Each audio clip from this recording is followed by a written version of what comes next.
Hello, everybody. Welcome back. Today, joining me on the block is Michelle Nash. How are you doing today, Michelle? I'm good. I'm good. How are you? I'm a little bit tired, but I'm good as always. And I love talking to you about Big Brother Canada, especially. So I'm happy to get down to the nitty gritty of this episode. And if it's your first time joining us here on the block, we are part of a new reality TV hub called Reality Pop. And it's going to be all things for reality TV. So please join us in subscribing there. But today on the block is episode 6 of Big Brother Canada, season 9. Overall thoughts, Michelle? It was definitely a dramatic episode. We did get some backstory of kind of what was going on leading up to the vote. So that was interesting. There was a couple things that frustrated me. But at the same time, there's a lot of interesting dynamics going on right now. Absolutely. I guess for me, there's like part of me that's like really excited about somebody going against the status quo and kind of shaking things up.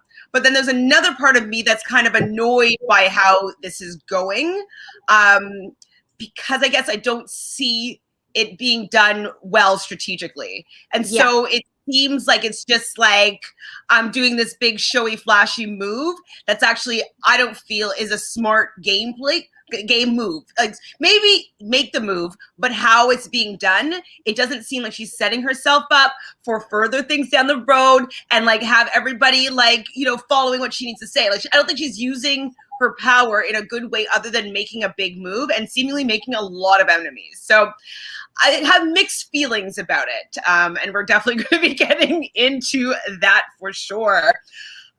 So we were both, I think you were annoyed too, but we were annoyed that they didn't finish the head of household last Thursday. Like, why are we doing 30 minutes before the elimination or the eviction vote?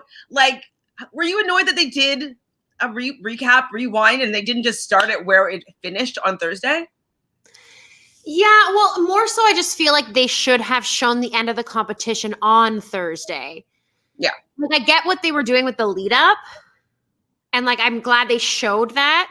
But if they were going to show it, they should have just had the winner on Thursday.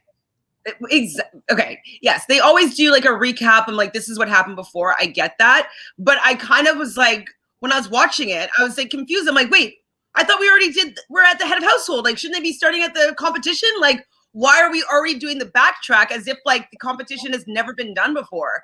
And so I'm just kind of irritated a little bit by the editing style where it's like, why did you need to make it some big cliffhanger and then not just get right to that right away? I just didn't see the point of not concluding the head of household if they're just going to be doing a recap anyways and then back to the head of household.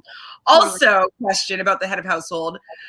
I really wish that we got to see the damn screen in the same time as the house cast. So if they get 5 seconds, I want to stare at the screen for 5 seconds and be able to figure out what was happening and like see if I can guess correctly.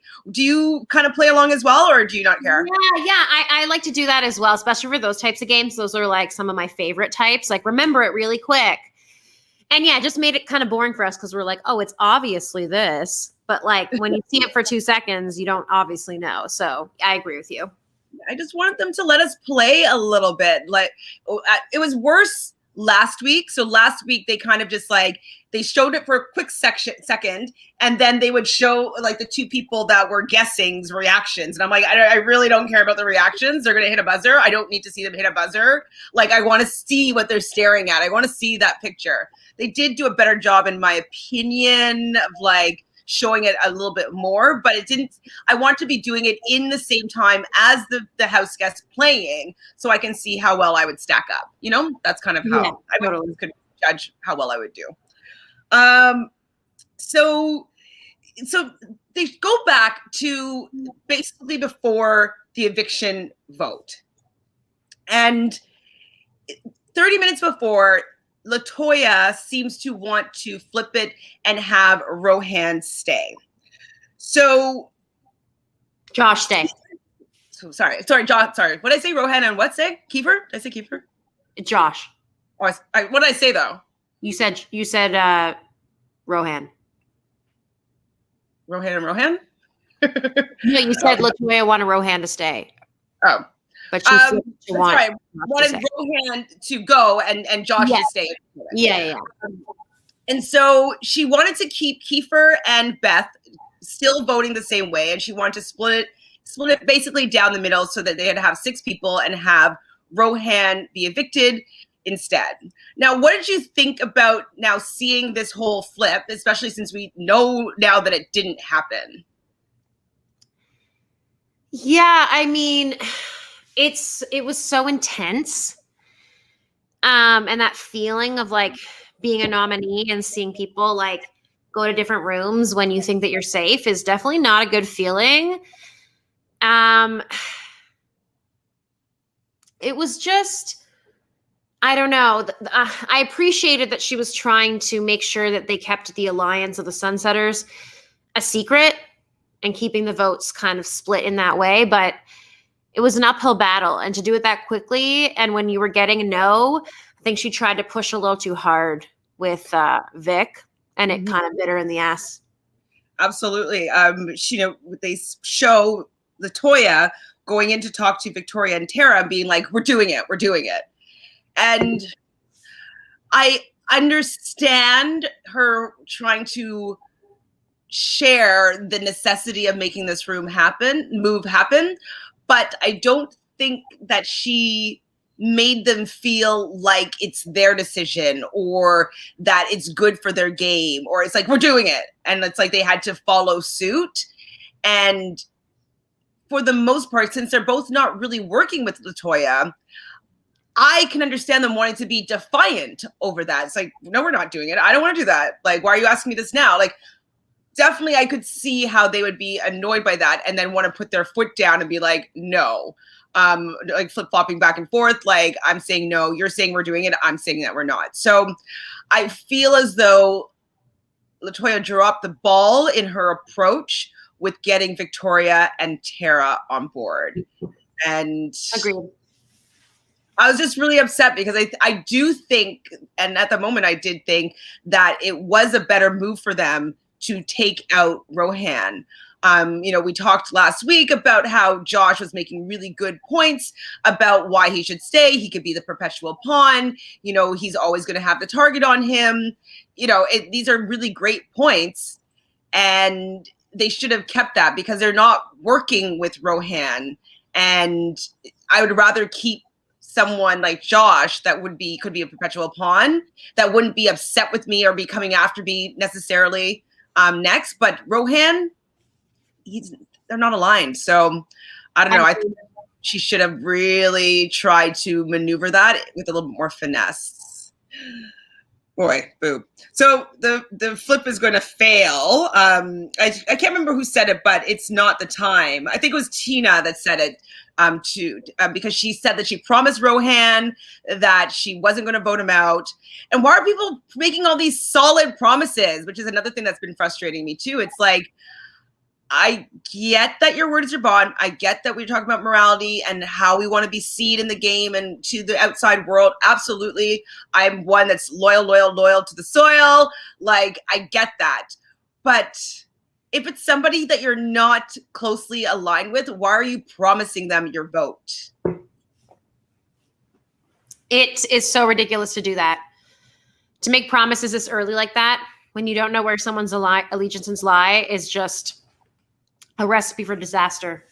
Like, Tina, like, who cares if you promised Rohan your vote? Like, if he's out, it doesn't matter. And he's not even in the jury. Like, just have to be like, sorry, bud. Like, things change. When I said that, I was being honest, but then whatever, the house shifted. I have to take you out. Like, the fact that she is pretty much willing to give the other side the numbers because of a promise that she made to somebody on the blog. It's just kind of like, I don't know. I don't know if it's great gameplay. It's a little bit too wishy-washy for me.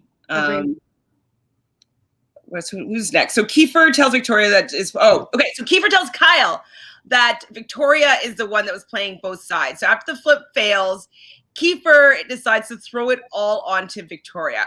What do you think about this move? Terrible move. You're not aligned with Kyle. You're trying to build trust and you're throwing someone under the bus. You don't even know if he's aligned with her. Terrible. I was just like, what are you doing? What are you doing? I have no words. I have no words. So obviously, Kyle tells Victoria and Austin what Kiefer said. And because like he's more so aligned with them, or he doesn't, he's not aligned with Kiefer enough to keep it a secret. So why not tell Victoria and build some trust there with Victoria? Like, it's interesting how much ammunition all these people are giving other people to use against them. Like, don't be saying that to somebody that you're not aligned with, Kiefer. It's just like, that's part of the game. People keep on mentioning like, we're playing Big Brother, we're playing Big Brother. Well, part of playing Big Brother is using information as bullets. And if you're giving people some good ammunition, like, you deserve to be taken out, you know? Exactly. So bad. So I didn't write down all the different people, like who people picked in the actual HOH competition. I did find it interesting, though. I didn't know that it was down to Kiefer and Victoria at the end.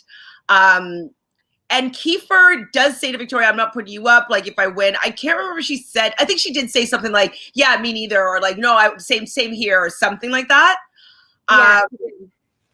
And from what they showed me, it seemed like the answer was so obvious and easy. I'm actually was really disappointed that Kiefer didn't win that. How did you feel in the moment? Yeah, I was upset because it would have been way more interesting to have Kiefer win. I like who he's aligned with. And yeah, it was kind of a downer. Yeah. And I remember, okay, so we watched the episodes, but we also keep following along with the feed. So I knew that this had happened. I think I spoiled it at the end of Thursday night's episode recap. And so we knew this, and I was excited for what was going to happen. But then now seeing how the week has unfolded, and even with the little bit of the recap today on how this head of household has been going, I'm so disappointed with how it's going right now. Like, what do you think so far of Victoria's head of household reign? Yeah, I think it's a little bit getting into her head a little. And she's intense upon making this big move. And to her, this is a big move. And it's just been a disappointing week so far with her. Like, I don't like the way that she's approaching conversations. Absolutely. And even they showed in the episode about her high-fiving. She high-fived Kyle and Rohan. You're safe. You're safe. Everybody's safe. And it's just so frustrating when she makes everybody safe, obviously, except for the people that she's planning on targeting. But it leaves no room for flexibility or actually playing the game, because in those situations, it's not the worst move to align with the said target. You know what I mean? Like, sometimes you might want to use that, be like, hey, like, I plan on putting you up, but like, if we can maybe work out some sort of deal, we can maybe get the other person out. We can work together kind of undercover. I don't know. But her promising everybody safety means that she just has to stick to her guns, and nothing anybody is going to say is going to change that, because she doesn't want to lie to anybody. So exactly. I'm annoyed by her not leaving any room for any gameplay to happen as well. Yeah, she's really not leaving any room for adjustments, and it's just a very short-sighted week as an HOH. Also, I'm grabbing something, but I will be right back. Yeah, no problem. I do want to know what you think about with the Bossy Glossies, Michelle. I don't like the name. I do like the name, actually. I mean, maybe not the bossy part, unless they mean like, I'm a boss. I'm a boss. I'm a boss. But I do like the fact that like, you know, if they walk past each other when they're voting or something, they can just do like their little symbol. Yeah, it's cute. I like the name The Dolls better. I like the dolls better. Absolutely. And I don't know if it's just because she's head of household right now, but I do not see her meshing as well with Brayden and Austin. Like Brayden and Austin, like they really seem to get along when they're talking. It seems really like they're really developing a really good friendship. I don't think that there's any chance that either of them would ever turn on each other, like for no reason whatsoever. Like they're become a really strong team. I don't feel that way with her. And I'm not sure if it's just because she's head of household, so they're like, of course, come in here, keep us safe, absolutely. But I just don't feel her being as tight with them as they are with each other. Yeah, I definitely think they'll choose each other over her in the end, and she's just sort of a Julie replacement for them. Yeah, and I like Julie in that trio better. Yeah. I'm sorry, Victoria fans. This week has really put Victoria really low on my enjoyment level. So if I'm not speaking too favorably of her, it's just because she definitely rubbed me the wrong way with how she's approached this head of household. So I'm sorry if I'm offending anybody by not being super pro Victoria right now. Definitely for making live feeds interesting and doing like a move that's really terrible, I think, for her game in the end. Cool. As a viewer, cool. But as a super fan watching, it's really frustrating. So I'm sorry if I'm offending anybody by not being a super stan of Victoria this week. So what about, this is what I don't like as well.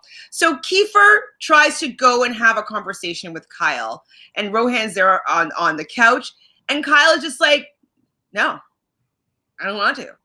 And I'm like, and he's like, what do we have to talk about?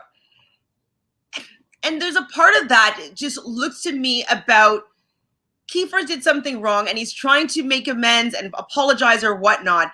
And like, because he's in the power position, Kyle, he gets to just be super rude to somebody that's older than him, that's of a minority. I really just was like, it was just so icky, in my opinion, how he handled Kiefer wanting to have a conversation with him. Yeah, I'll be honest. Kyle isn't really impressing me based on what I saw in his intro package. Seems like he's taking things more seriously than he said he would be taking things. And I don't really think it was necessary for him to be rude like that to Kiefer. Like, you keep yourself good with everyone as much as you can.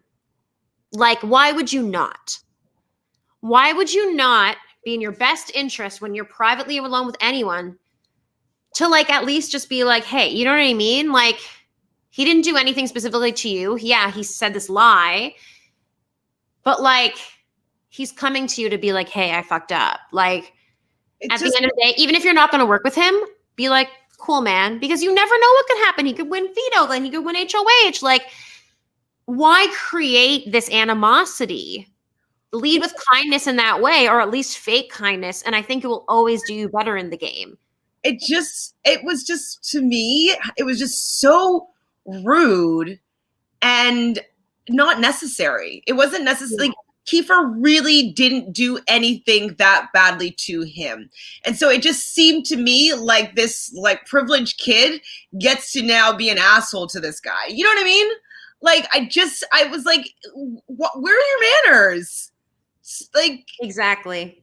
I wasn't impressed by that. And like the fact that like, it's kind of like he's reveling in the power that he doesn't even fully hold.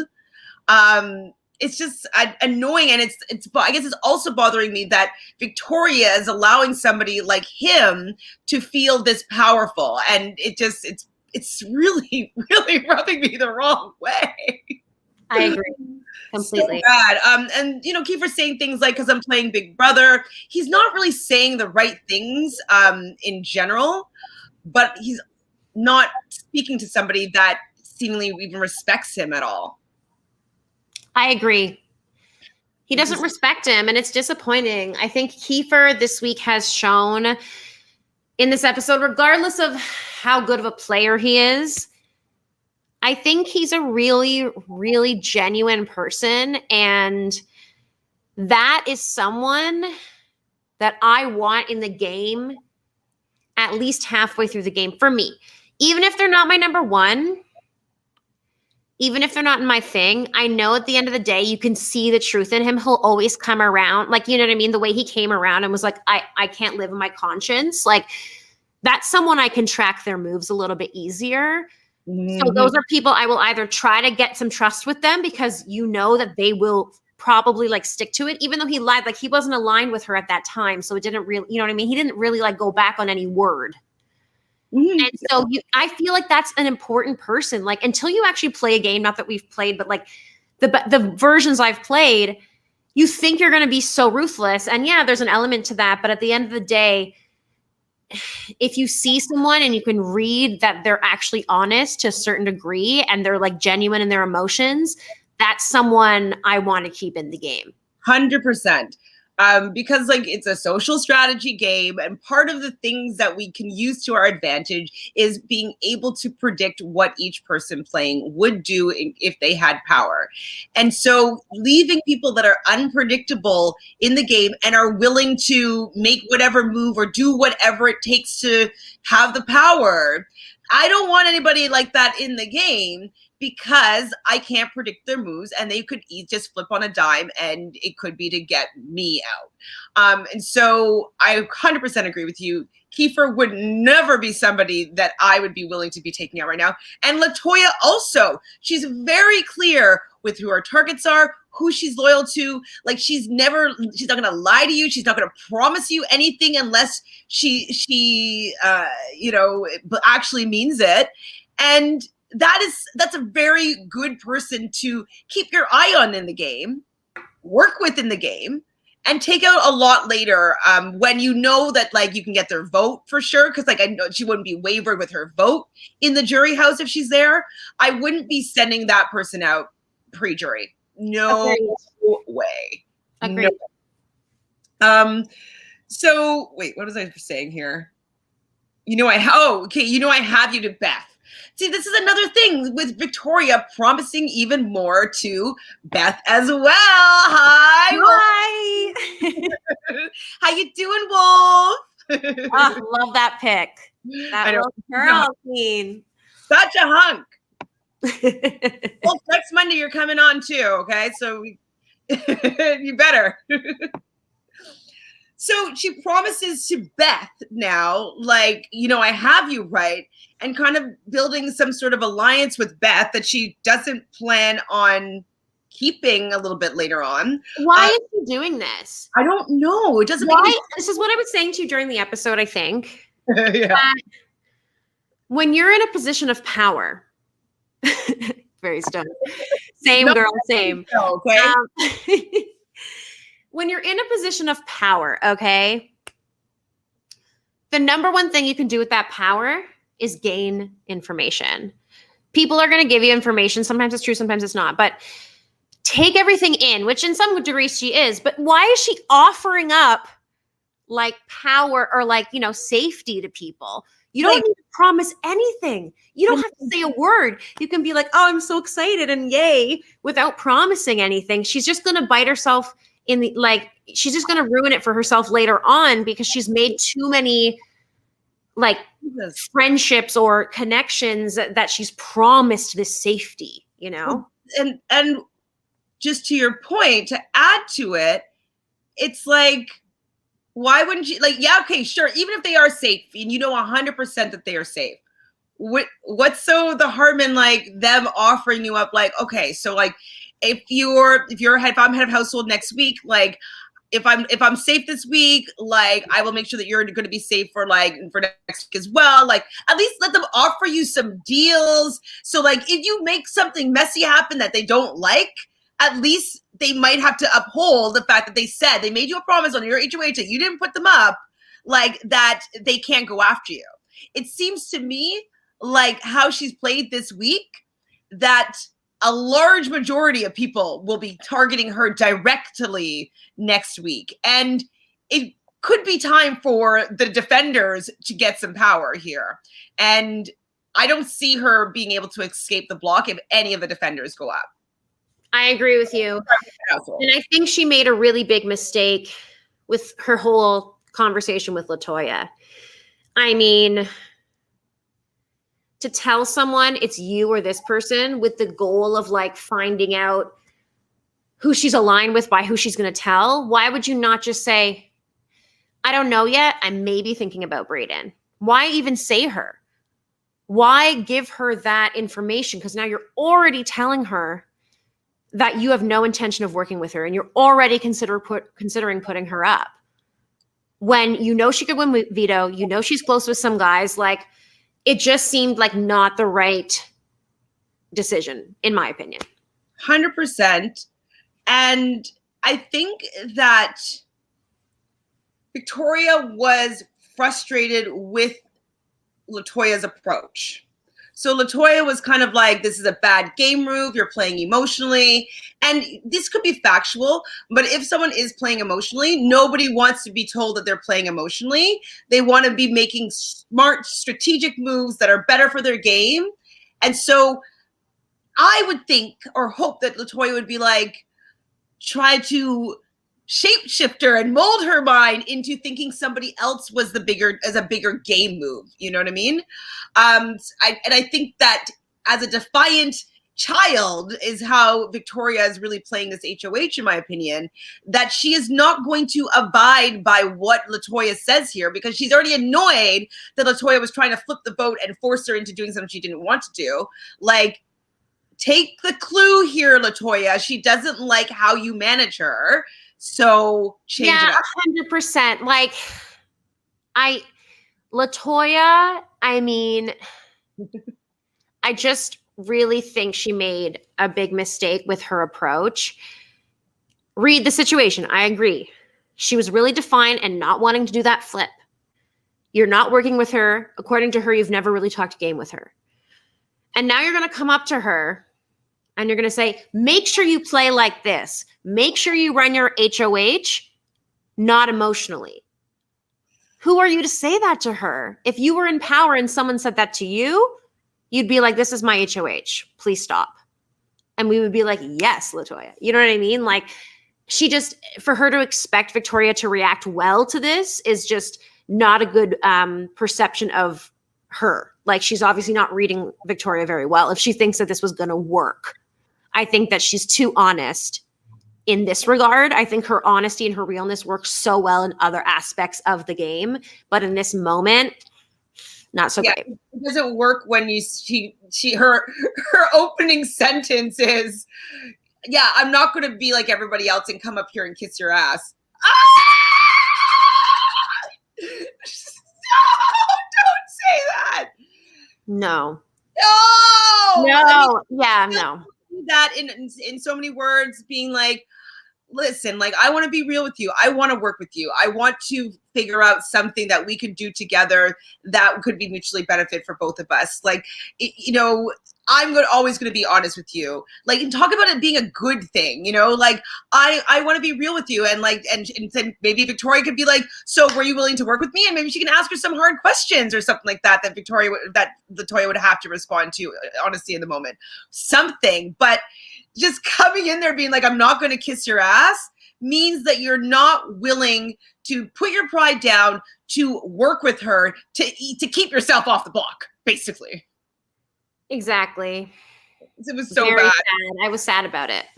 Before, though, that happened, we had Tara and Tina and Kiefer talking, and you kind of already mentioned it before, but Kiefer, he was having a little bit of a conscience. His conscience was speaking to him. I think him being a father and feeling as though he's a representation of the Haida, his Haida nation. I'm not sure what collectively, but his tribe, maybe, if that's the correct terminology.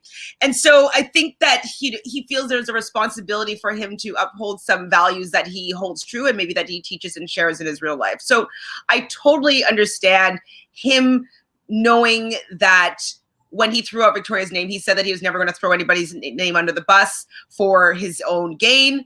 I understand him feeling upset about it. But can't he just feel upset about it without telling the HOH that he should put him on the block? I mean, he hadn't done this yet, but this is what he was thinking. He was thinking about saying to Victoria, because he didn't want anybody else to take the heat for him throwing out somebody's name, throwing out her name. So he wants to go and approach Victoria about putting him on the block because he wouldn't feel happy with anybody else up there. What do you think about this rectifying his moral stance? I mean, the truth is that she was always going to put him up. And he figured out during that HOH competition that she probably knew what he had said. Like he could already tell, right? Like, oh shit, why is she targeting me? She must know that I did it. So already at that point, if I feel like someone already knows, I mean, I would consider it as a game move. I don't know that I would do it in that way, but I might consider if I made that mistake, which hopefully I wouldn't, but if I did, I might go to her and say, listen, I was really caught up in that like really quick half an hour before. Everyone was scrambling. I thought this was what was going to happen. I was mentioning to Kyle, like, these people are like, we're thinking of doing it. I know you were just a swing vote and you didn't want to do it, but like in the moment, like I thought you were going to do it. And like, there was so much going on and I shouldn't have said it in that way. And like, honestly, I understand if you need to put me up. I do still want to never. Sorry. I just never give them an out. So in my opinion, so I think that he could have confessed, he could have apologized or whatnot. I just never think that it's best for them to give it an okay for the head of household to put them up, even if that's what she's planning on doing, because at least now he has good reason to nominate her in the future. Now he could be like, well, she said that she wasn't going to put me up, or she said, like, you know what I mean? Like, you can give reason to maybe target her down the road. But if he's like, well, I told her to put me up and she followed through with that, like, you don't really have a reason to put her up later on down the road, and you'll be in this sticky situation again. I agree. I think that personally, I think he should have confess if he wanted to, but just not give the out of allowing her to put him up because you said it's okay.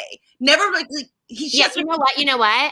I retract. I feel like what I was saying at the beginning would work, and then to kind of lead into, what you're going to do with your HOH is yours, of course, and I want to let you know that I want to work with you, and me saying that thing in that moment was a mistake, and I own that. And if given the power in the coming weeks or whatever comes to be, like I will prove to you like that my trust can be there and I can be a loyal person. We've never really had any alliance or worked together, and at this point, you know what I mean? And phrase it in that way. So then I agree with you, because then if I was Victoria, I mean, depends. She probably would have put him up anyway, but maybe another player or her in a different situation might be like, hey, okay, I can read Kiefer. Now he's promised me safety next week. Maybe I don't need to put him up right now. Mm-hmm. Or like, maybe there's other things I can do. Put up some strong. Why make it easier for the head of household when they're not on your side and they're most likely going to do something that you don't want them to do? So make it hard for them. Make them have to make that decision on their own and allow yourself to have a target moving forward. Like you and I have both played before with friends. And so it gets really sticky putting people up that are in your friend groups because you don't want to disappoint anybody. You don't want to hurt anybody's feelings. You don't want to make too many promises and then go back on them. So it's always great when somebody comes and targets you, especially if you were kind of working with them, because you're like, oh, phew, okay, I don't need to uphold like not putting them up anymore. Right. I have a reason to put them up. And so I wish that he just allowed himself to still have a reason to put her up because she went back against something as opposed to her just doing his wishes, his bidding, what he asked her to. I totally agree with you. Yeah. It's just my opinion. Don't make it easy for them, especially if they're not on your side. No. Hi, Louie. How are you? I'm probably going to recap The Bachelor with Tanya either tomorrow or Wednesday afternoon. I have to find out what is going to be best. I don't know what happened yet, so please don't tell me yet. But I'm going to watch it right after this recap. Okay, so what else happened? Not really much happened in this episode, but so much happened on the feeds, which is also what's really frustrating.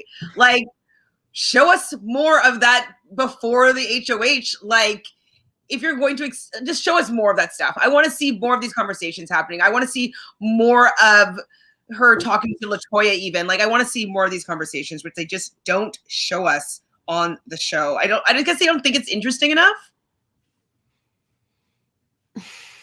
No, I think that it would be really interesting to see. No. And I don't know. I feel like I would have liked to see more in depth the conversations between LaToya and Victoria just to see. And like, maybe it would change my opinion on LaToya's approach. Like, maybe she did kind of like try to be a little more, try to massage her in a better way. Like, maybe it led to that. Like, I don't know. I would just be like curious to see. It's really disappointing that they're working on different sides right now. But I will say there was one thing I read in the feeds, and please correct me because you watch them more than me.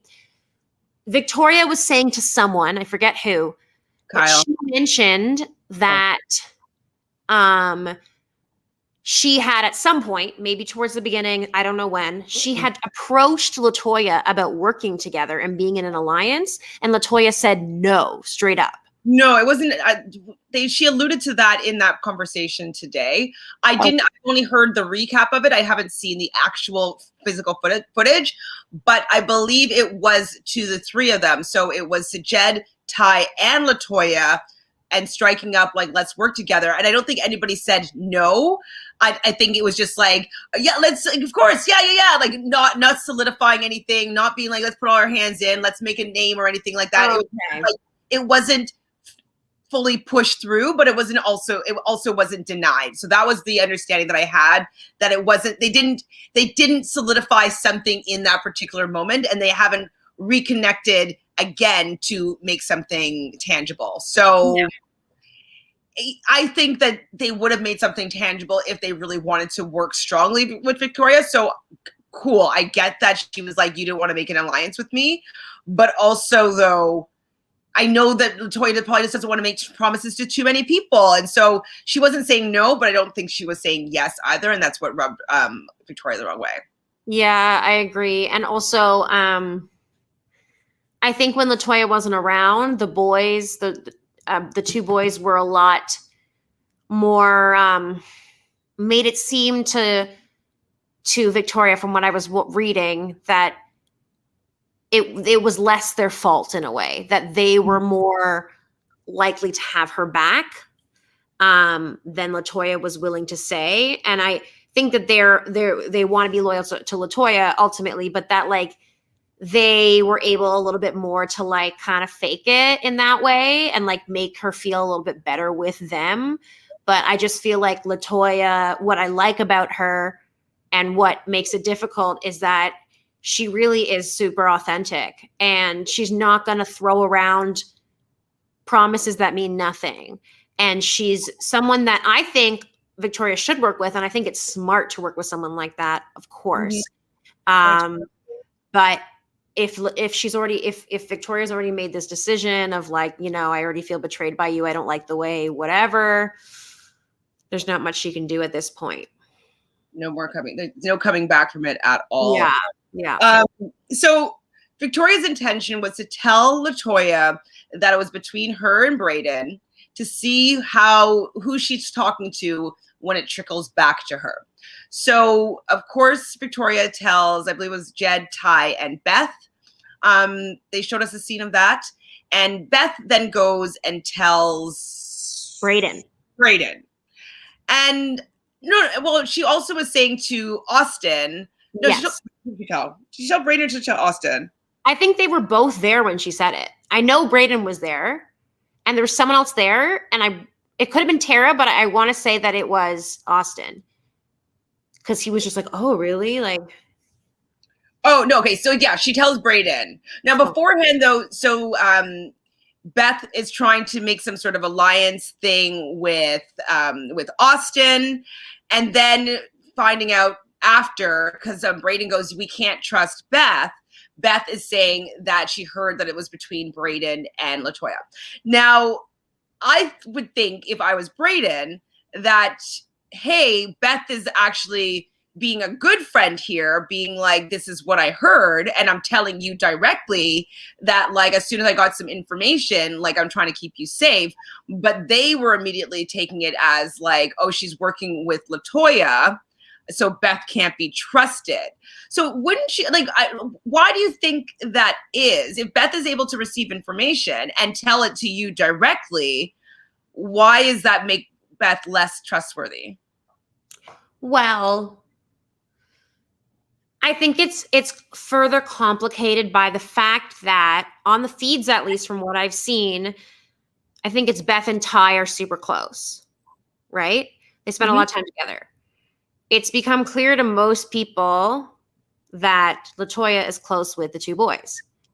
And knowing that Beth has a connection with Ty, I would maybe perceive that as like I think I agree with you that she's giving me information. This is amazing.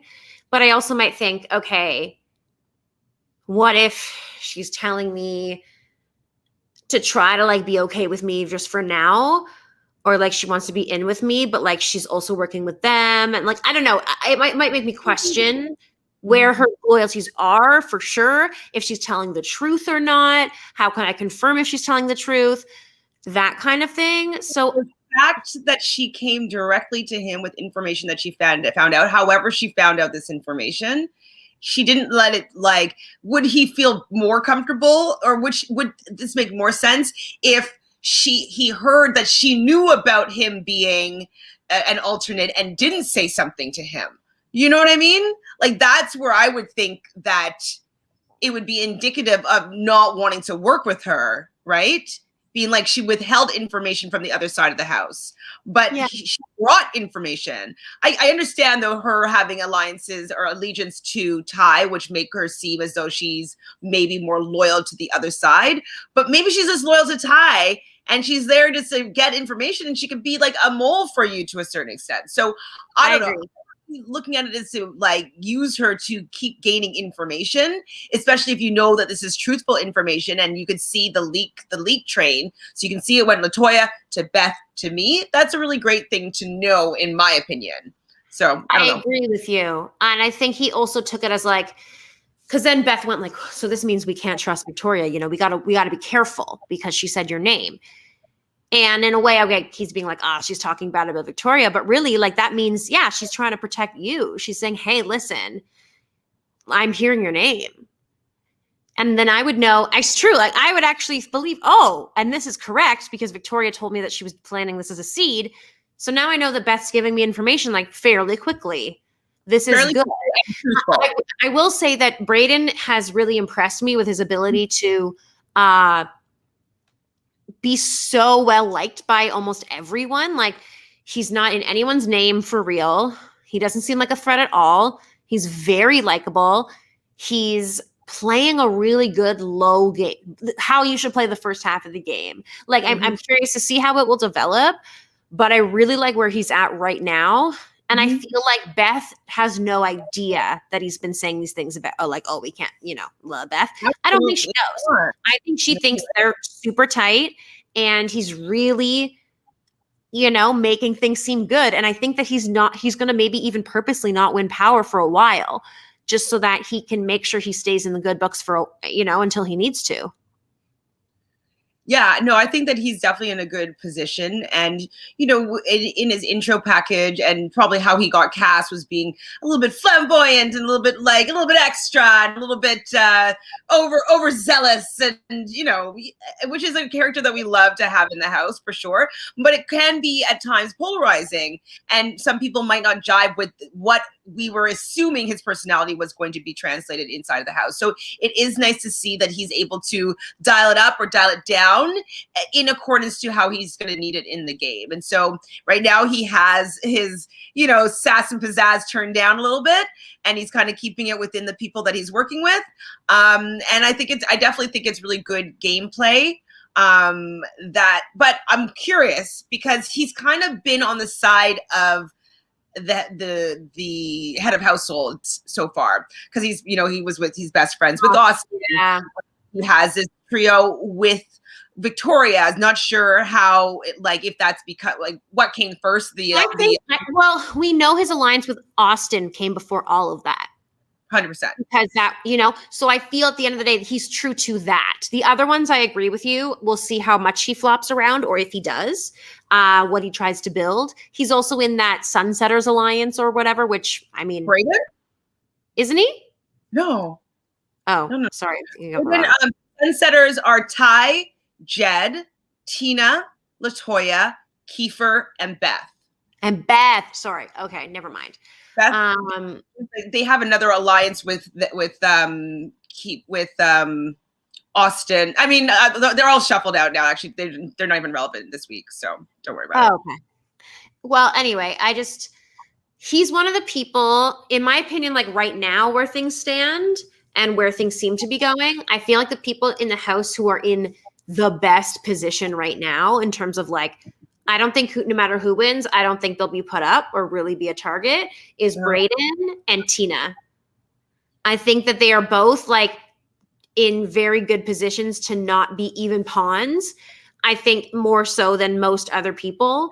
I think a lot of other people are perceived as strong or aren't really tight with the right people or are just, seen in different ways. And I feel like both with Tina and with Brayden, they're just in that middle zone because people are even talking about Tara. People are talking about Beth. People are talking about, like people are talking in some ways about a lot of people, but I don't hear their names come up very much. No, I'm trying to think if there's anybody that would be safer than those two. And you're right. I can't really picture two other safer people in this particular house configuration. It's so impressive. I'm really impressed by Tina's social game as well. Although I haven't watched a lot of the feeds, so who am I to say? I was up until I haven't seen all the feeds to understand why she's not standing up for LaToya a little bit more. I do understand that Kiefer is probably going to be better for her game, but I just think the Tina and LaToya show, like, what happened to that, So I get it playing the middle. You don't want to necessarily ride super hard for anybody this early in the game. I just thought that her bond with LaToya was stronger and that she would be kind of helping her a little bit more, even if it's as much to be like, LaToya, we can't make this flip happen right now because it's going to fuck up our alliance. Even for her to just say that instead of just complaining that LaToya wants to make something happen that she doesn't want to have happen. You know what I mean? I don't know. So I'm starting to get a little bit frustrated with Tina. I don't know if it's just because I'm just feeling protective of LaToya. And I want her to do well. I want her to stay in the house. But I do sort of feel like she's being done a little bit dirty. Oh, 100%. Like, even when that moment when Tina's like, well, to Kiefer, like, well, we know who's behind it. Like, we know who's whatever. Or kind of thing. But, like, when the idea was first pitched, when Josh was talking to them, she was there. And Tina turned and was like, interesting, eh? And LaToya's like, it's definitely. Like, Tina was on the exact same page as LaToya, it seemed. And now it just seems like an easy scapegoat for Tina to kind of ride behind, which is why I'm saying I think she's in this really good position because she's been able so far to nick any responsibility on herself and to kind of just be like, I'm not like running anything, but she is kind of under the surface a little bit. So it pisses me off. Obviously, I love LaToya. It pisses me off, but I respect like I think she's a good player. I think. She's doing a good job. I just don't like what she's doing right now. Yes. Yeah, absolutely.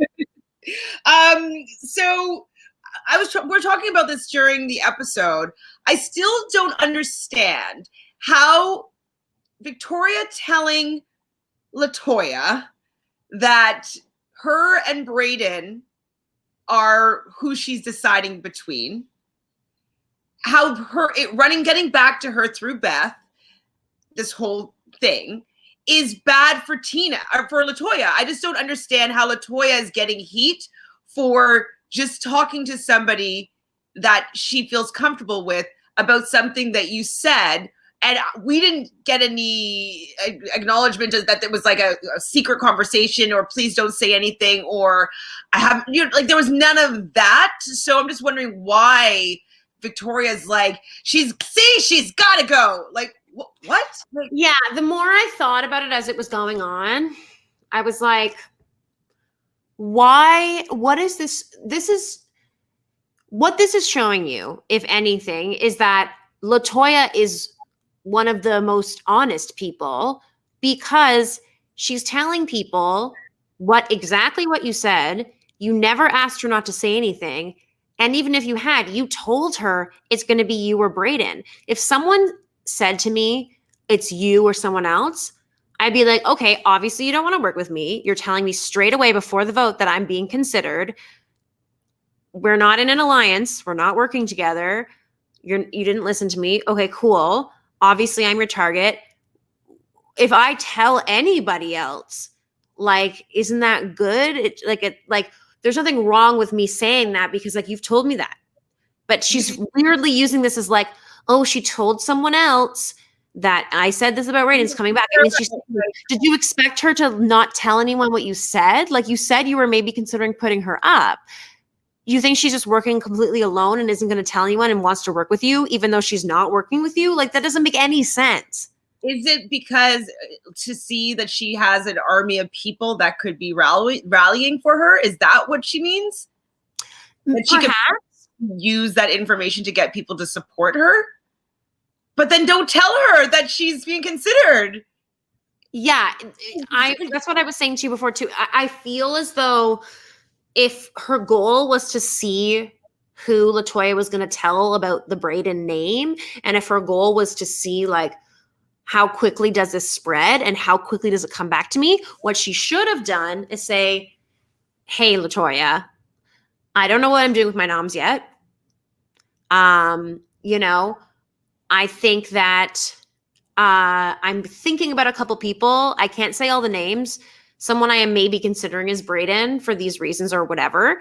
Casually mention his name as an option and don't say her name at all and say, like, you know, let's see what would you offer me? Like, see what LaToya offers her, like, see what happens, and then see how quickly Brayden's name gets back. If Brayden's name gets back really quickly, okay, I know I can't trust her because I didn't even tell her I was going to put her up, and now she's like spreading my information around, and like say to her, like, hey, don't tell anyone this, but I'm considering putting up Brayden. Like, you're being a confidant, and then she's going against you being a confidant with like how you think exactly. But the truth. Sorry. Go ahead. I was just going to say the truth of the matter is that I think Victoria knows deep down that if she said to LaToya, don't tell anyone this, but I'm considering putting XYZ on the block, LaToya wouldn't tell anyone because she keeps her word. And if she thought that that was going to make sure she was safe and she agreed with that deal, she wouldn't fucking tell people. She wouldn't. Whereas, you know what I mean? Like, and then she could say, hey, I'm building trust with her because LaToya is smart in that way. But by telling her she's going to maybe put her up, all bets are off. All bets are off. You told me you were maybe going to put me up. Exactly. It's true. And like at first when we were watching it, I was like, I guess I see what she's coming from, but I don't agree. But the more time that I've sat with it after the episode, I don't agree with it. And I think it was like just a weird non-move that, like, if you were going to put her up anyway, you're just, I don't know, like, it just seems a little chaotic. I would say her HOH is just a little bit like all over the place. And while I'm happy with her alliance with Austin and Brayden and that they seem like a decent alliance, like in terms of like, it's a unique alliance. Like, I'm kind of into it. But this whole thing just kind of like puts a sour taste in my mouth a little. And absolutely. And it's just a little unnecessary. And, I hate having to always refer back to racial biases and, well, I mean, it's so present. It's in Big Brother. You know what I mean? These subconscious undertones of racism. And I know that she's a woman of color. It looks as though she's mixed, half black, half white. I'm not 100% sure of her background. But it just really seems as though she's finding every reason she can to target the only other Black woman in the house. That's what it feels like to me. Now, yes, 100% LaToya has done some things that could be considered wrong in gameplay. But I think that because this is the first time that there's the second time, I think that there's two Black women in the house. like 4 black people in the house at the same time, and the one black woman is targeting the other black woman, regardless of whether Latoya was working directly with Victoria or not. I do not think that Latoya was targeting her. I don't think she wasn't coming for her. And so it just was so frustrating to see that it's like we're already targeting each other. And like it just, for me, it seems like it's going to give the opportunity for it's going to happen again. So then I wouldn't be surprised if like it gets retaliated and Victoria gets targeted by like Jed or Ty. I mean, Jed I think is Dominican, so I don't know if that's considered black, but still a person of color, and probably faces some racial prejudice that black people face. And so then Victoria's probably going to go out next, and then maybe it's going to retaliate back, and then Ty's out. Like it made her attacking the only other black woman in the house is going to make the black people cannibalize it themselves. I unfortunately like understand Victoria's position of the knowledge that she has to a certain degree, in terms of like, based on the fact that she's promised a lot of people safety, which is her own doing, but she's promised a lot of people safety. She wants to stay good with as many people as possible, which, I mean, she's not really doing by doing this, but I think she thinks she is.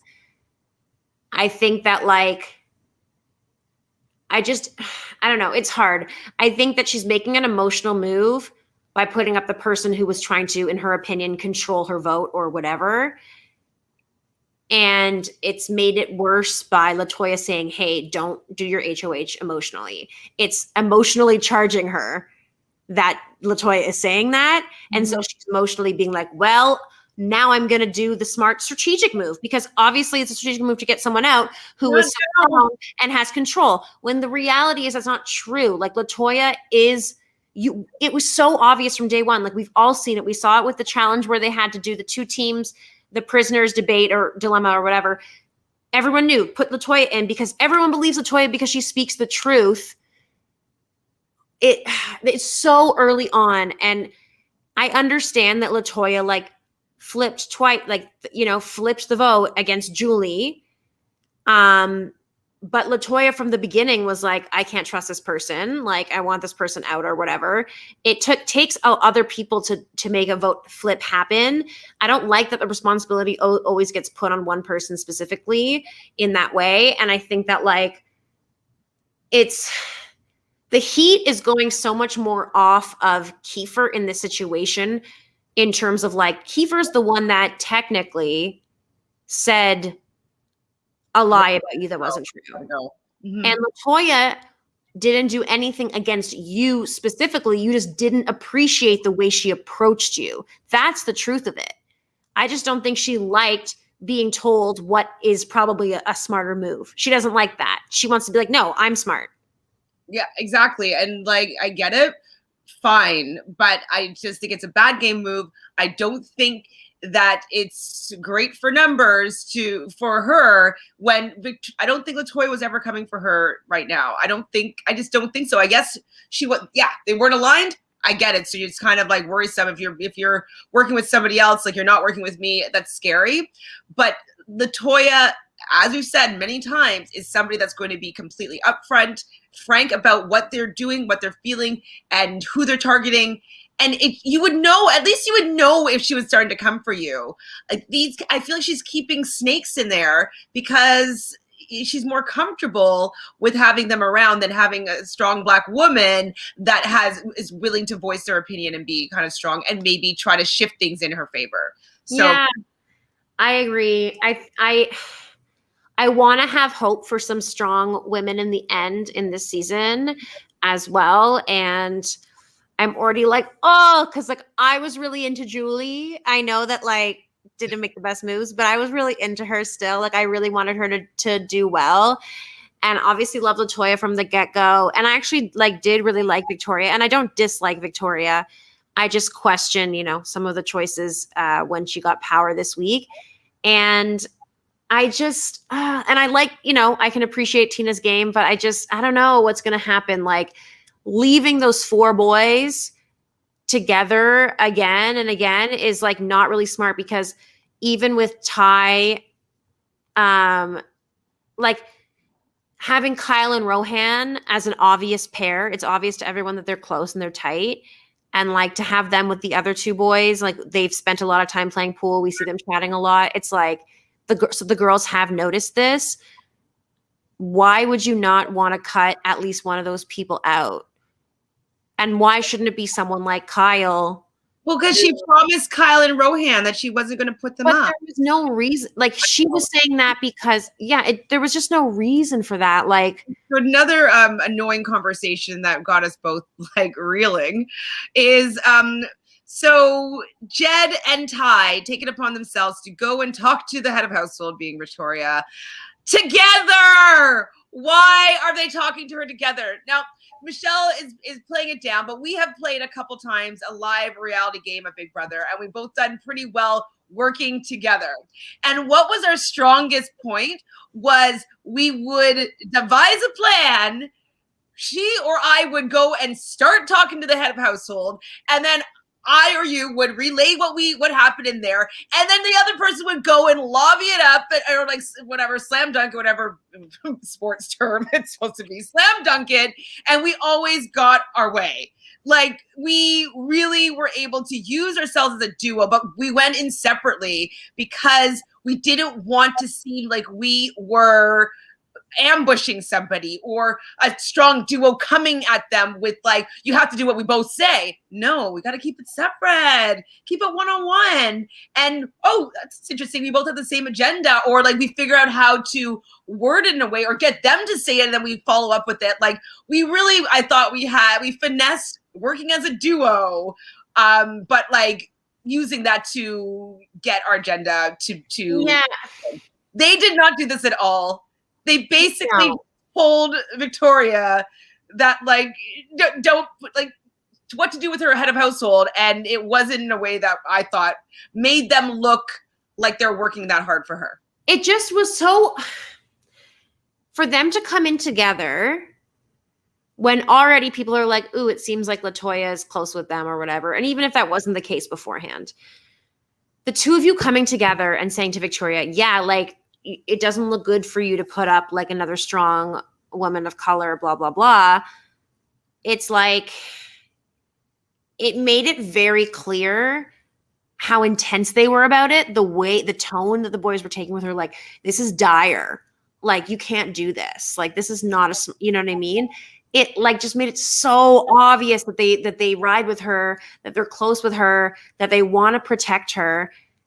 Why the hell would she want to give you that more power. To give you that when like you haven't tried to make a solid super alliance with her until this point? Like it's one thing though that they did say that I thought was good was she said something like, oh, you would stand up for LaToya, and they said, as we would for you as well. And I thought that was good, as being like, hey, like we're riding right now for LaToya, we would ride for you as well. And I thought that was one good point. Yeah, I agree. I think that they're smart players and I like them both. And I think it's unfortunate that they went together, because I think that they're so clearly now like this strong pair and they connect really well, and they should. And it's great that we finally have multiple people who can connect. Like it's, it was too obvious. It was too obvious. You're not fooling her that like, oh yeah, we're working as hard with you. Like they should have, if they got in separately and did the exact same pitch, whatever, like space it out, like have a couple people go in between, and then Jed comes in and lobs it up and being like, oh my God, well, like, I know for a fact that like I would be doing this for you. And like they both saying this separately, it just would have so much more weight.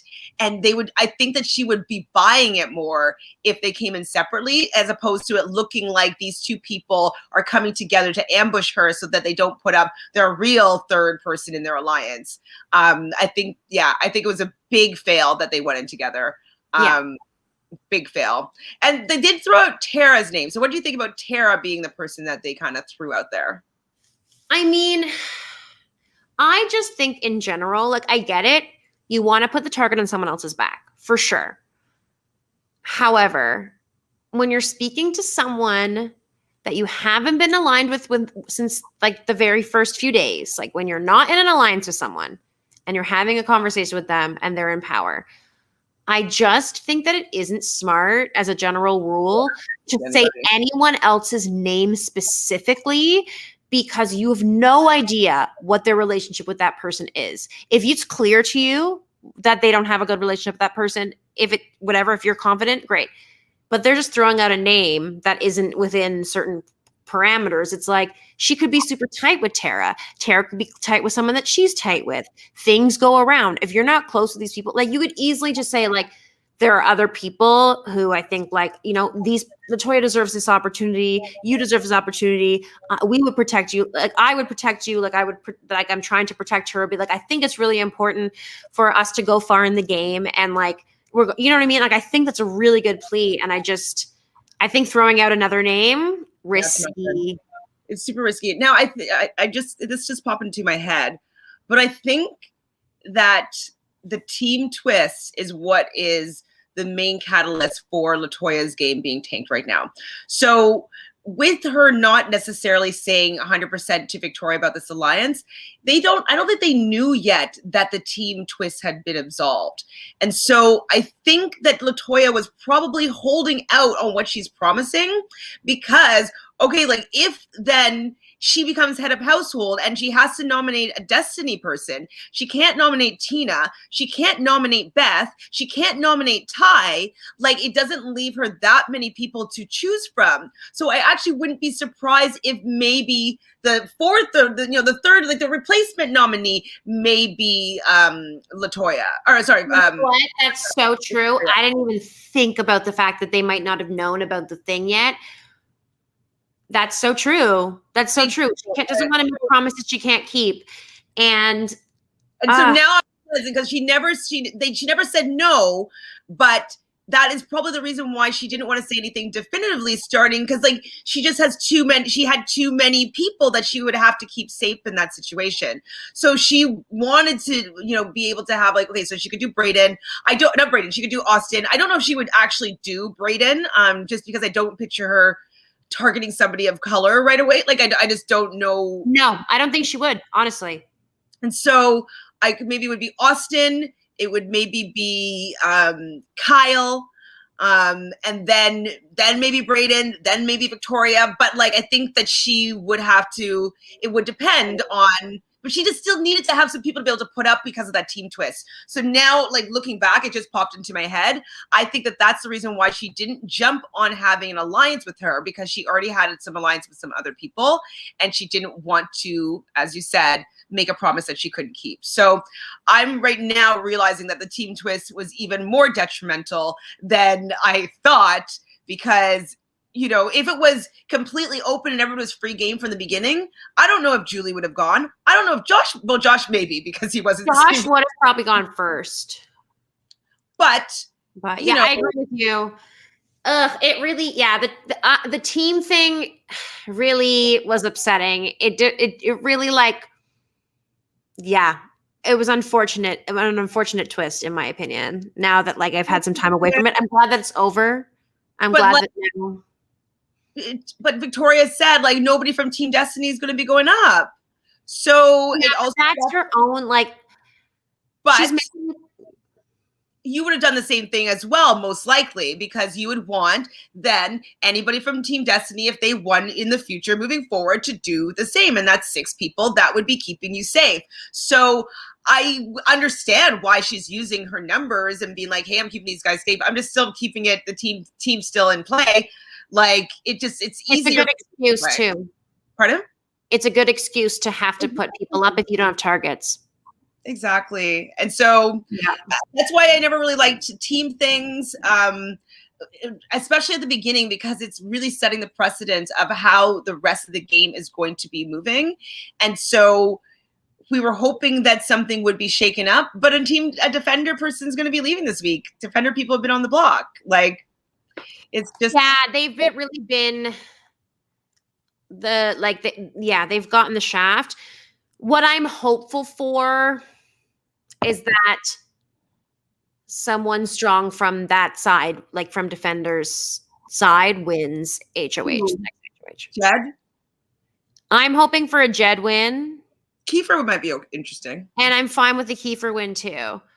Um, although at that point, I feel like he would maybe not make the best of moves, maybe a little emotional, maybe a little like I mean, I would hope that he would put up Rohan and Kyle. Like that would be thinking right off the top of my head. Like that would, I think. yeah. I honestly, I don't really trust Kiefer with an HOH, which is like so sad to say, but I would much more trust Jedson. Although I know that he would probably save all the boys, which I'm not a fan of. Right. Because I want Kyle / Rohan to be put up, probably. Although I don't know.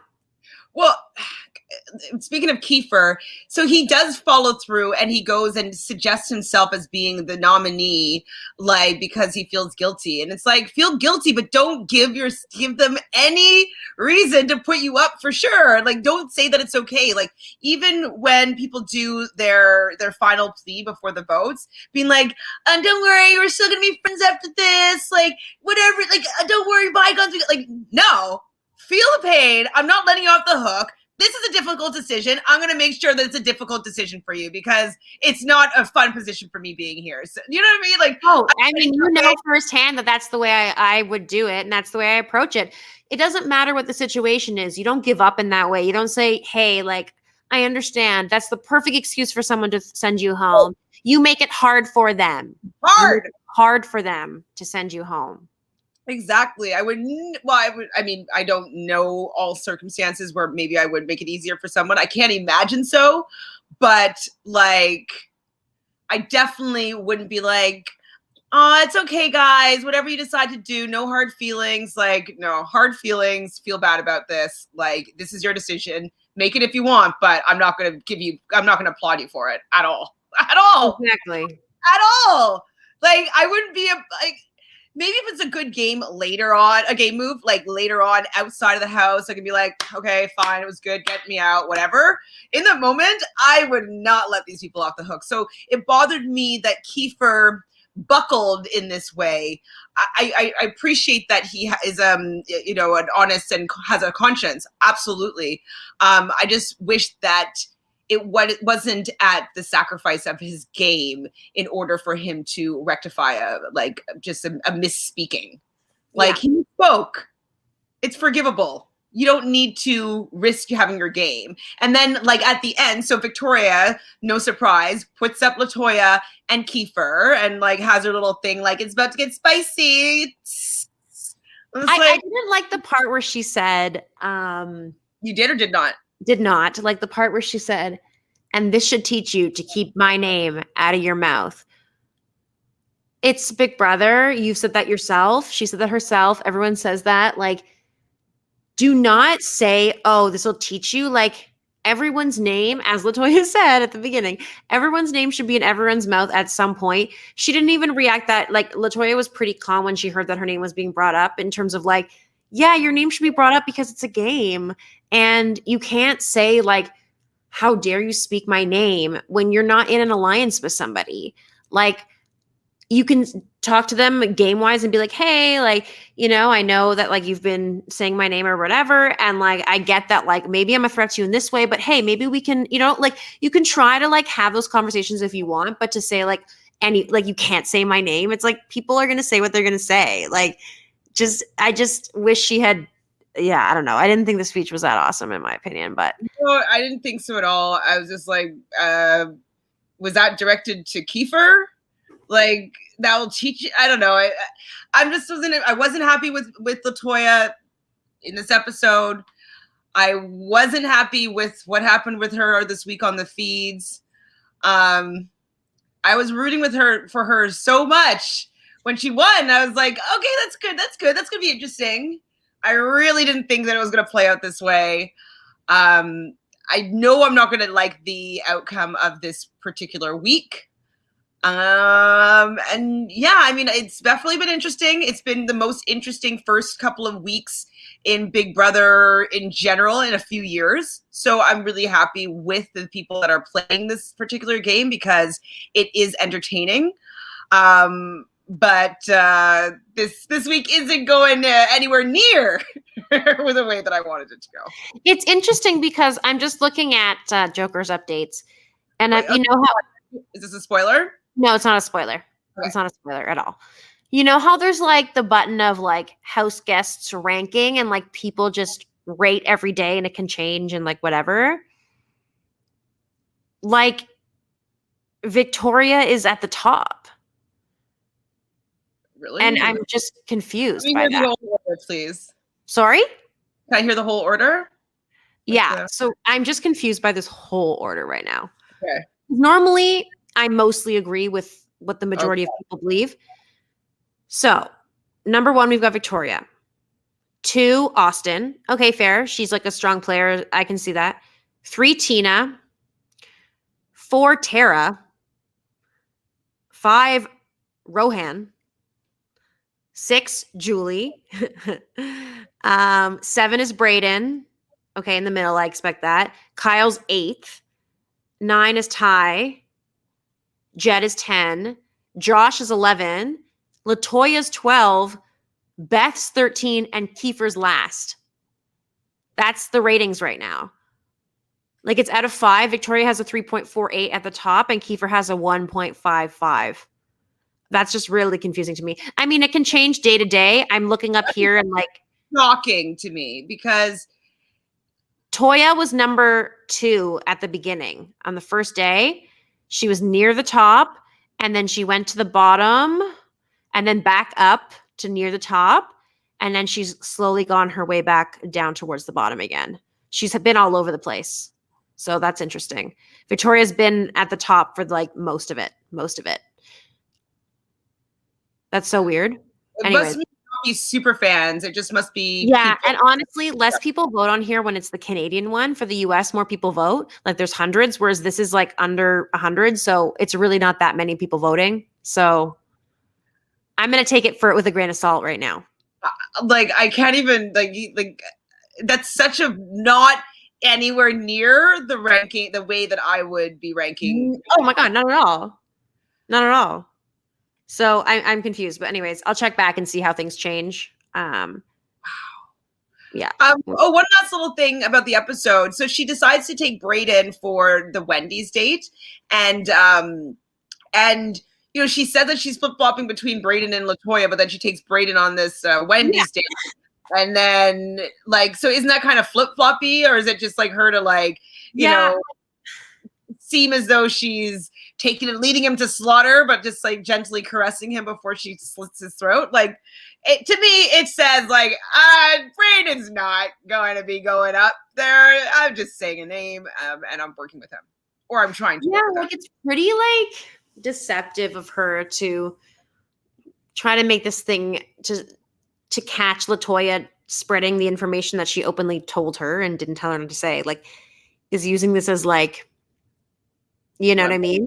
Mm-hmm. But like to bring Brayden on that, I mean, it's so obvious at that point. It's so obvious. I just feel like, you know, there are people who take someone who isn't necessarily super close to them on the Wendy's date for particular reasons. But regardless, if you're taking someone on a Wendy's date, it's a chance to have a private conversation with someone where no one else is around. So regardless if they're your number 1 or your number 5 or whatever, there's someone that you need something from or want to have a conversation with privately and connect with them. So at the end of the day, that is not someone you're putting on the block that week, especially if there's so many people still left in the game. You know what I mean? So yeah, I don't know. As I said, I think that her choices have just been very confusing and all over the map. And I don't know. I'm curious to see what is gonna conspire next. But I agree with you that like I'm just a little disappointed with the direction things seem to be going right now. Yeah, for sure.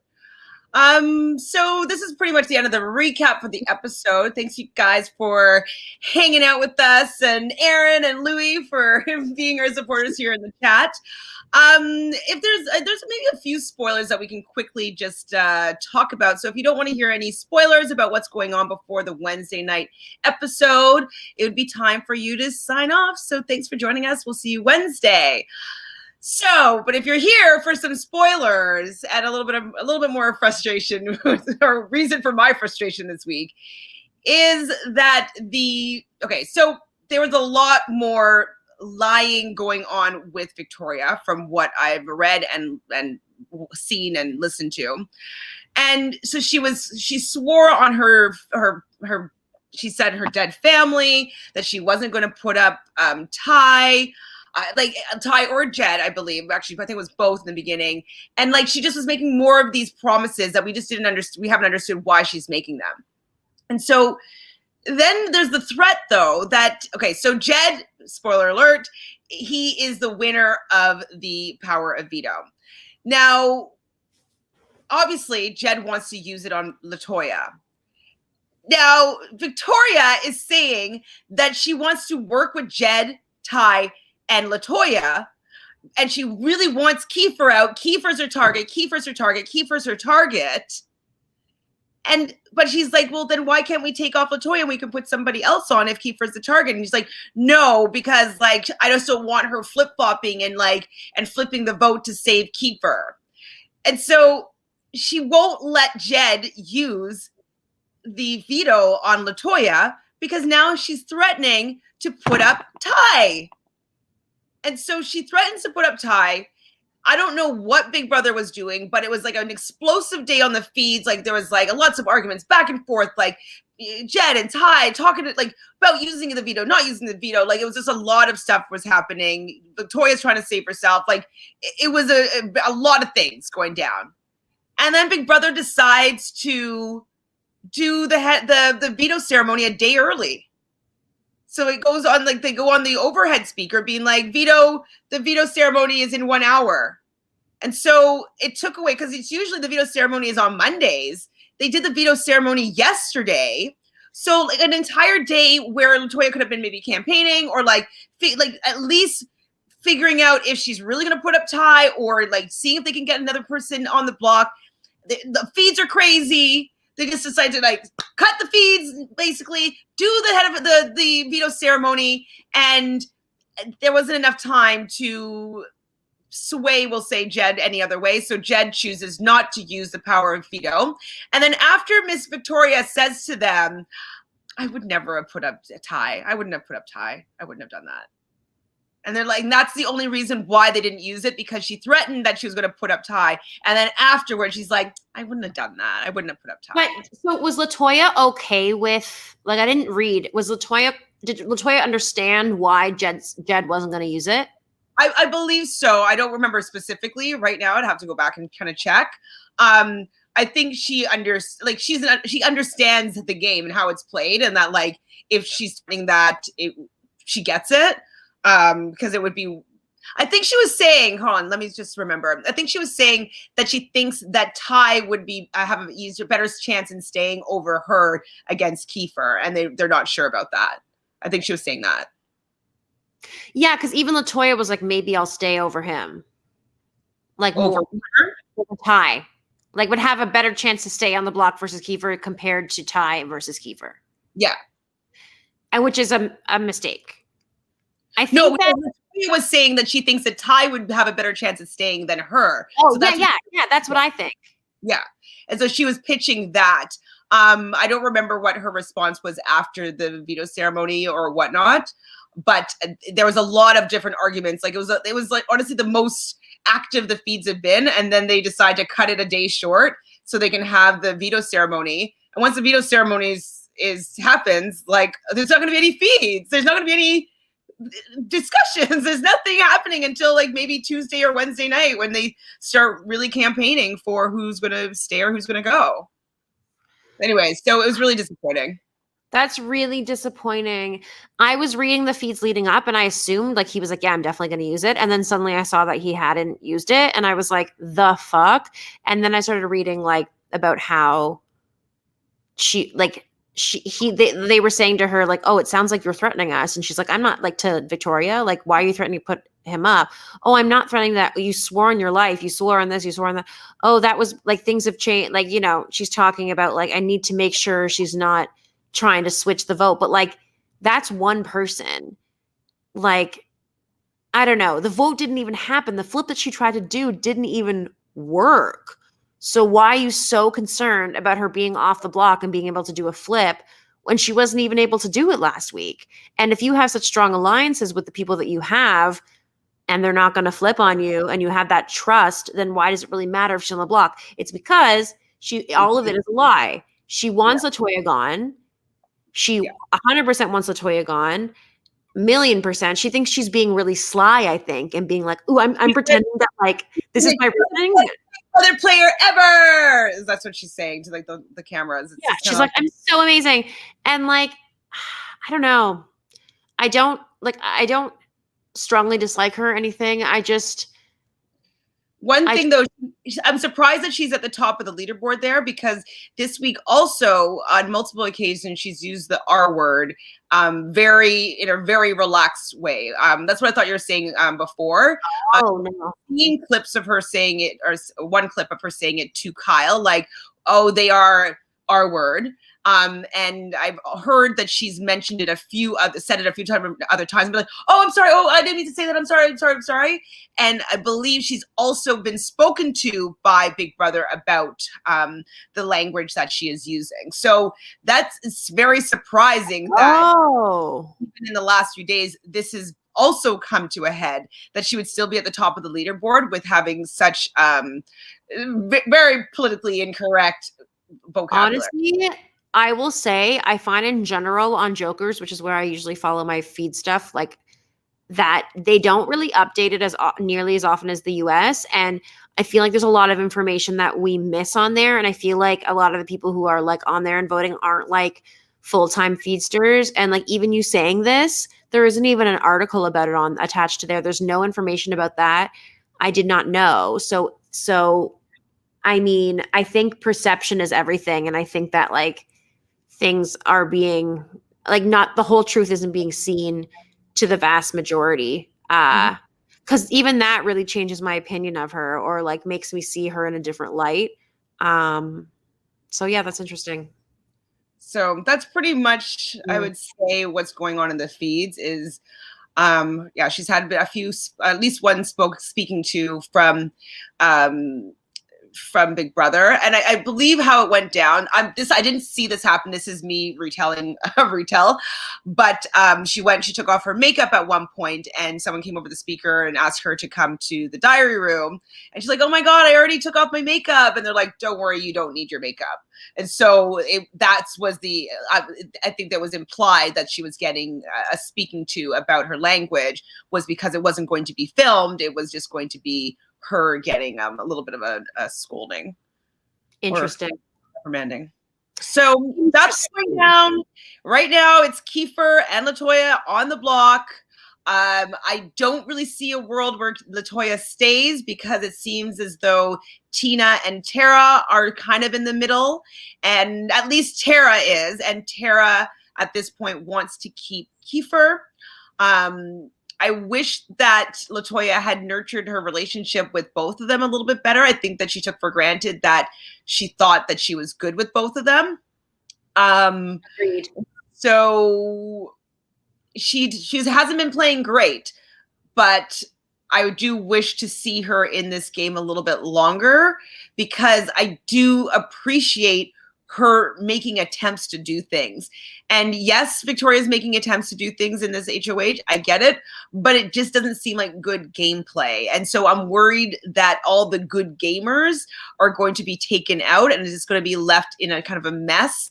And I know people love good feeds, but I like good gameplay. Me too. Do. I just like good gameplay. Gameplay is good feeds. It is, but like, people want messy feeds. Sorry.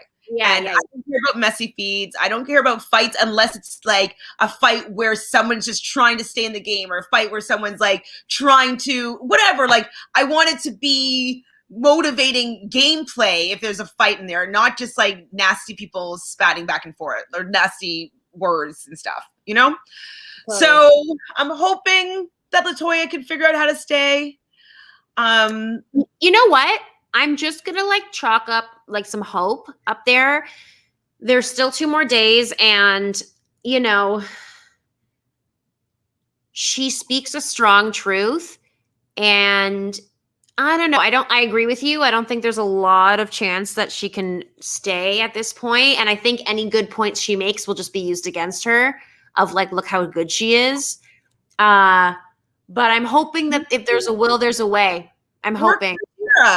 Work on Tara like before, like about the fact that like you're older in this house and that, you know, you want to stay, you know, keep the older people together, and that like you don't want it just to be a frat party, and like, you know, kind of maybe remind her of those things, the commonalities that she has, because once LaToya is there, it's good. She might become a target more so for the younger, like they're saying that they're the oddballs, but really like they're still the young and really beautiful people. Like they still are them.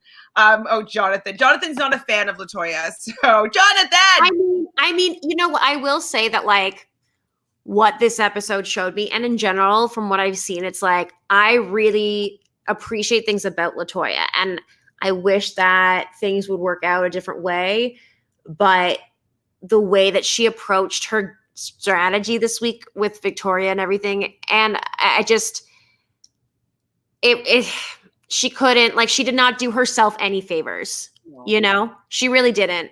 And it sucks. I really hope there's a way she can stay and maybe turn things around. But the truth is she's going to keep running into these problems because she's now known as being so honest and being so real. And people really do see her as a threat, you know? Yeah. So Tracy says, hi, Tracy. Victoria threw away her game with the threats. Yeah, I mean, I don't really see a world right now where Victoria can get to the end and win. I think that she made this big move that there was no room for any like being malleable or maybe finding somebody that both sides can agree upon. Like she didn't use it to gain any new numbers. She kind of just used it as I'm doing what I want. I don't care about you guys. I'm going to threaten you to not use your veto and then tell you after that, like it was an empty threat anyways, after it's not being used. I'm going to make you vote out your biggest ally, one of your allies in the game, like, and not expect any blowback. She didn't play it very well. No, and she didn't put herself, like she really made it clear that she cannot be trusted, in that she swore on this and this and that, and then was like, oh, I might put you up, when there are so many other options. You're not on teams anymore. She has plenty of options of who she's going to put up. It's making it so obvious that she holds them very low on her totem pole. Mm-hmm. And we'll see who wins HOH next week. If she's not in trouble next week, she's going to be in trouble at some point.